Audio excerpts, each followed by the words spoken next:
बिलासपुर से जारी बयान में नेता प्रतिपक्ष जयराम ठाकुर ने कहा कि व्यवस्था परिवर्तन वाली सुक्खू की सरकार ने शुल्क लगाने में सारी हदें पार कर दी। धरती पर ऐसा कुछ नहीं बचा जिस पर सुक्खू सरकार ने टैक्स नहीं लगाया हो। टॉयलेट टैक्स से शुरू हुआ शुल्क की सरकार का ये सफर अब अस्पताल में भर्ती मरीज के टॉयलेट वॉशरूम के टैक्स तक पहुंच चुका है। सुक्खू सरकार ने आपात स्थिति में असहाय हालत में इलाज करवाने के लिए अस्पताल पहुंचने पर हर बीमार व्यक्ति से पैसा वसूलने के आदेश दिए हैं। ये आदेश भी सरकार के बाकी आदेशों की तरह जनविरोधी और अमानवीय हैं। मनुष्य अस्पताल परेशानी में आता है और जब वो पैसा नहीं दे पाने की स्थिति में नहीं होता तो उनकी परेशानी और भी बढ़ जाती है।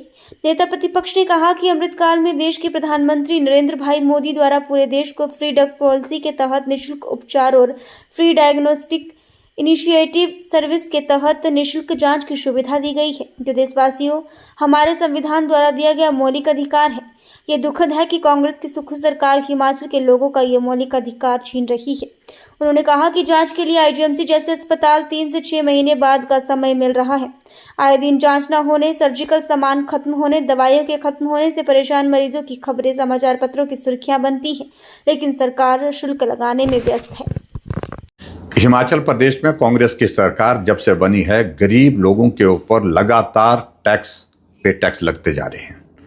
और अगर मैं गलत नहीं हूं तो मैं तो ये कह सकता हूं कि सुख की सरकार नहीं, ये सरकार अब शुल्क की सरकार बन गई। कहां भारतीय जनता पार्टी की सरकार के दौरान हमने हिमकेयर योजना शुरू की, 5 लाख तक गरीब आदमी का इलाज मुफ्त में करने का उसमें प्रावधान किया।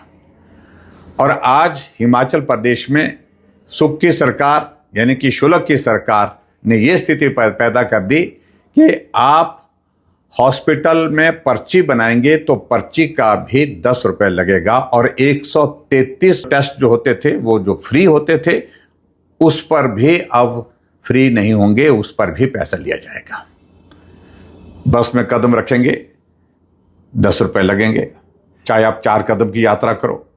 और उसके साथ साथ में हॉस्पिटल में पर्ची बनाने के पीछे जो 10 रुपए लेने की बात जो कही गई, इसके पीछे तर्क ये दिया जा रहा है कि पर्ची अगर मुफ्त में बनाई जाती है तो उसको लोग गुम कर देते हैं, उसको संभाल करके नहीं रखते हैं।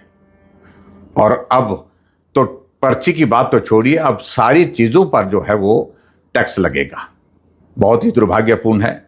और मैं इस बात को लेकर के मैं जरूर कहना चाहूंगा कि मनुष्य हॉस्पिटल में आता है, परेशानी में आता है, तकलीफ में आता है, और वहां पर भी जब गरीब आदमी अपने इलाज के लिए पैसा देने की स्थिति में नहीं हो पाता है तो वो परेशानी, वो पीड़ा और ज्यादा बढ़ जाती है। क्या वर्तमान शुल्क की सरकार सिर्फ एक ही काम के लिए बनी है कि आदमी को तकलीफ दिया जाए, आदमी को और परेशान किया जाए? मैं समझता हूं बहुत दुर्भाग्यपूर्ण है। मुख्यमंत्री को पुनः विचार करना चाहिए इन सारे फैसलों को लेकर के। जहां भारतीय जनता पार्टी की सरकार के समय में सारे टेस्ट जितने भी थे ये फ्री थे, और उसके साथ हिमकेयर की योजना थी, सहारा योजना ऐसे लोगों के लिए थी जो बिस्तर पर पड़े हैं, जिनको मदद की जरूरत थी। सारी चीजों को लेकर के अगर मैं कहूं कि वर्तमान कांग्रेस की सरकार ने जिस प्रकार से कर्ज का बोझ प्रदेश के हर लोगों के ऊपर बढ़ता जा रहा है वो तो बढ़ ही रहा है, लेकिन इसके अतिरिक्त कर्ज के साथ साथ में कर का बोझ यानी कि टैक्स का बोझ जो है हिमाचल प्रदेश के गरीब लोगों के ऊपर इस तरह से लाद रही है, गरीब आदमी की कमर तोड़ दी है।